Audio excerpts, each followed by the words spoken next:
Hey you guys, I wanted to do a quick little video on a downside, like stuff that you might experience while breastfeeding that you don't realize or know about, that I had to realize and find out about, that I didn't know was a thing. The first thing I had experienced with my last baby is low vitamin D levels. I did not realize breast milk do not have vitamin D in it. You could be eating stuff that has vitamin D, drinking stuff, but a lot of times vitamin D do not pass through the milk to your baby.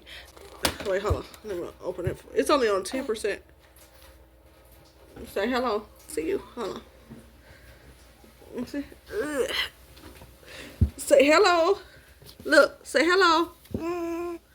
So him, Josiah, he didn't get enough vitamin D. And we still have to get your tablet. Here, go ahead and take the tablet. Get it. Get it. Alright, so Josiah, he's the one that didn't get enough vitamin D, you guys. And I don't think people realize. Okay, let's put you down. Ooh. Get down. Here, I'm going to give it to you. Let's stay. Alright, so he, like I said, he didn't get enough vitamin D, y'all. So, by him not getting enough vitamin D, it became rickets. Where his bones, you know how you see babies when they're bow-legged and their legs go like kind of out and it's kind of wide and it's like a curve. And then he had like I guess around his wrist he had like, it was real thick and it was rickets. He had, his bones was curving and he was very bow-legged, and I didn't know it was a thing until we went to the until he went to his appointment. I think he was almost 1 year old when he started. I think he was almost 1. And she said you really can't tell that babies have rickets until they reach a certain stage where it's like, I think it's like, is it like close to 1? Till they get close to 1, you can't really tell that they have. And they, I guess their legs start to spread out and you could tell. So yeah, so he went to her I guess close to 1. He stayed going to his checkups, and that's why I was like, how come they didn't know until now? So when you're dealing with vitamin D and rickets, you don't know until they start walking or getting close to walk. So, and it don't mess with they walk. My baby, he walked just fine. It just, his legs was bow-legged, like it was wide, it was far apart. But it didn't bother him. I think the only thing that with the rickets, it had caused him to fall a lot. A lot of times he would fall, like, but now he don't fall now. I mean, I think his bones still trying to get back to where it's supposed to get to. But, and another thing is his bones would crack all the times. So you would hear his bones cracking all the times. And I'd be like, what the world? And that was before I even found out that he had rickets. I just thought, you know, it was his bones just, you know, because every once in a while you would hear like little crackings. And I was like, what the world? But come to find out, it was because he had rickets and low vitamin D. And he had, his vitamin D level was so low. I think it was very, very low. Like it was low, like the start of his vitamin D getting up. And the one thing I didn't like about it, it was so hard because he had to get poked over and over. Like we had to go like, I want to say the first time we did it, he was just hollering, crying. They couldn't get no blood for him, so they sent us to a lab. And they sent us to a children's hospital. They couldn't get no blood for him the first time. Then they sent us to the lab. They couldn't get no blood for him. Then we went to the CVS. They couldn't get no blood. Like, he was just getting poking, and crying. And he had it so bad where he just started not to care for people. I couldn't stand, because he used to have to get poked over and over in the beginning so they could get his vitamin D level. And that was so hard because he was a new baby. And when you're a new baby, it's kind of hard for your blood to come out a lot of times. When you get to a certain age, they can't just draw blood the other way. They have to draw it a different way. And it was just hard for them to get his levels. So that was a thing. Drawing his blood was a thing. And that was a whole process. And it just made me so sad because it felt like he was in so much pain. And he went through a stage where he just didn't care. And he started not to like people. Like, he didn't want to be around nobody unless it was me or his daddy. Because he thought everybody was going to try to poke him. So that was a thing. And then he had to get x-rays done. But they said it's looking better now. Since they got put on vitamin D drops. Now that he's 1 and up and he eating other things, he's getting his vitamin D now. See, when they're just drinking breast milk, it's hard for them to get any type of vitamin D. And he don't want to drink cow's milk. He drank almond milk. I know they say you get a lot of vitamin D for whole milk, but we drink almond milk here. But he eats a lot of fruits. He eats a lot of vegetables and stuff like that.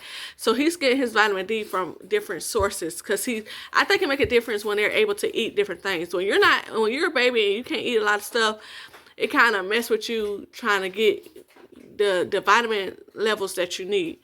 And like I said, breast milk, I didn't know that it didn't produce vitamin D in it. Like you could be taking vitamin D, you could be doing all that, but your baby is not getting it because breast milk don't produce it. And if it does produce it, it's probably barely little to none coming for them for the levels that they need. So I make sure with her, I give her a vitamin D drop. I'm going to start giving her vitamin D drops where you can put it on your finger and she can suck it, or you can put it on your breast, or you can drop it in their bottle. And with him, I start back doing it just to be on the safe side, and I put a drop in his bottle as well. Another thing with breastfeeding that I find out what my baby going through, it's called, what's it called? Estrogen. So she's going through this thing where since she's breastfeeding, her chest is like, she got a little chest there. Not too bad, but it's a little chest. Like she got a little breast a little bit. And I was like, what's going on? But the doctor said as long as she's breastfeeding, it can last up to 6 months because of my hormones in her bed, sitting in my stomach, sitting in the placenta, sitting in the, the baby bag. The hormones part was all over the place. See, me personally, I think it's because she had got the steroid shot at 33 weeks because she kept acting like she was going to come early. But she set it for 6 weeks because she didn't come to 39 weeks. So I felt like it was the shot. I was like, well, maybe the shot developed her a little bit just so she could be strong if she was to come early. But she sat in it for 6 weeks because she didn't come early. And I don't know, I'm thinking maybe it has to do with the steroid shot. Because, steroids make you bigger and stuff like that. So, I was thinking that. But in hormones, I know by her just sitting down there, and she kept contracting. She's been having contracting. I've been having contractions 33 weeks. So I felt like my body was going through a lot since 33 weeks. Like, I was in so much intense pain. I kept having contractions. I was going up and down to the hospital. They gave me steroid shots. They gave me fluids. So, what triggered that. But it feel like, but I was told since I'm breastfeeding, stop. Eat your candy. Sit down, eat your candy. But I was told since I'm breastfeeding, that's what's triggering her chest and making it like that.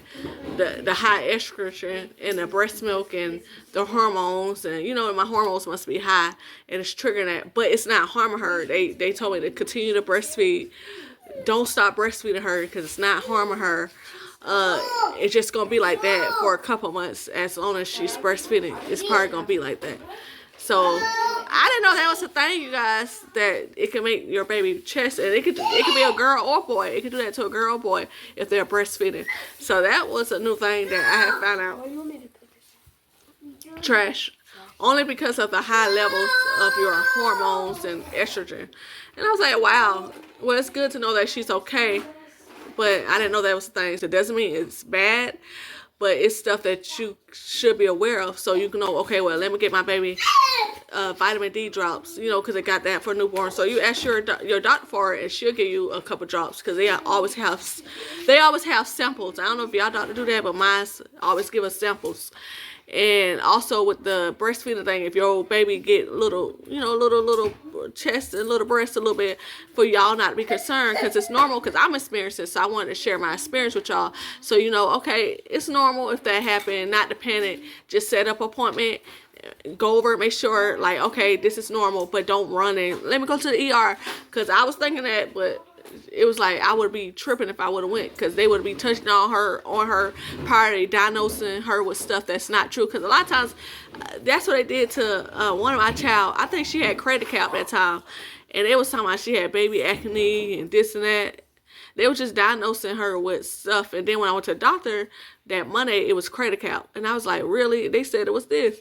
But I'm glad but that's how it is when you go to the ER. When you take the chance to go into the ER, and my baby was in pain, so I feel like I had to go, because that's important. But when you go to the ER, you're taking that chance to be diagnosed with something that's not true, because like I said, I went to my other doctor, my baby doctor, and a lot of times they diagnose my kids with something, and I went there and it was like, no, it's this. So yeah, just don't panic and freak out. I'm trying to help y'all out. So if you plan on breastfeeding, if that happened, a lot of times it don't happen, but if it happened, because I had all these kids, and like I said, this the only baby this ever happened with, my baby girl with the chest thing, with the high estrogen, and with my son with the rickets thing. I don't breastfeed all my kids, and that never happened.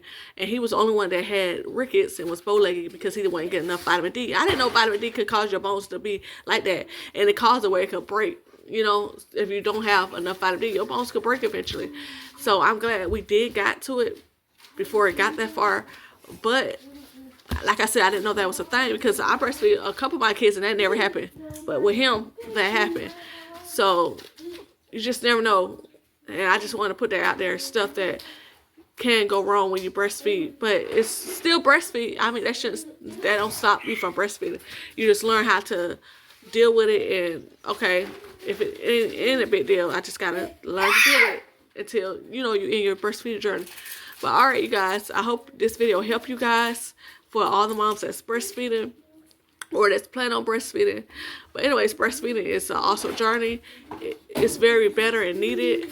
If you plan on breastfeeding, kudos to you, because I be so scared now with these formula, because they always having recalls and metals and all types of stuff in the baby formula, baby food, hey, and the food in the store too. So either way, you can't win for losing. But when you're talking about a little baby that really can't defend themselves, and we got to make the best decisions and choices for them. I can only imagine for the ones of us that do formula fed, for the ones that, I don't formula fed, but for the ones that do feed formula, and I'm not judging you, I can only imagine the stress and how much that weighs on you, not knowing if there's going to be stuff in it or not, or recalls. So I reason with y'all. But just make the best decision you can for your children. That's all you can do. All right, you guys, bye.